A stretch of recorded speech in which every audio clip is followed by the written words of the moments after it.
個做阿媽嘅，祈求上天保佑佢哋快高長大，冇病冇痛嗰陣，我起碼都識得點樣叫佢哋嘅名。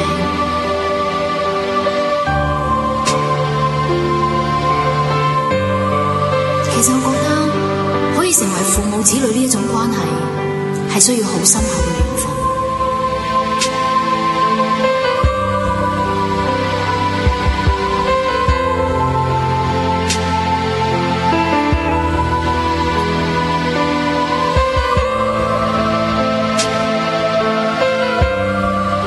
高文龍，老老實實答我，阮萬清到底去咗邊度？我老老實實答你，我真係唔知啊。喬姨啊，你問咗我好多次噶啦，我都係咁答噶啦。嗰兩母女攞住把菜刀就逼住我帶佢哋走，咁你而家俾幾多錢我啫？我使唔使攞條命去搏啊？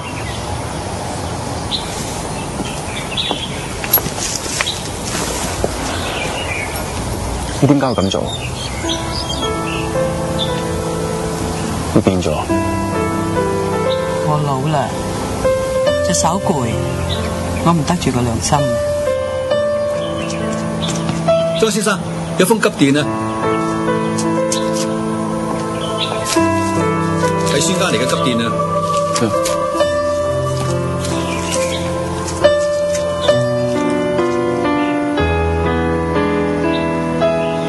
算啦，喬姨，就算你唔講，我都估到佢哋喺邊度。莊生，佢要生啦！估唔到呢個時候生啊！你快啲送佢去搵針媽啦！受人錢財替人消災，係你教我喎，喬姨。要怨就怨自己條命生得唔好。咁佢條命好定唔好？而家你仲可以幫佢決定噶喎。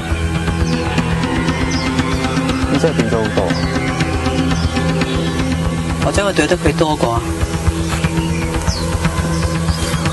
阿成，你快啲幫我發封電報，話俾嗰邊聽，個數可能聽朝會報俾佢哋。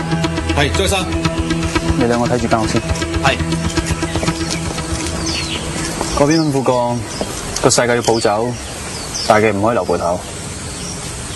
你會後悔嘅。呢兩個字我唔識寫喎。咁如果你冇將封信交俾佢嘅，咁你點知佢會翻嚟呢度？算啦，而家全部咁危急，我做住針媽先啦，撕爛佢。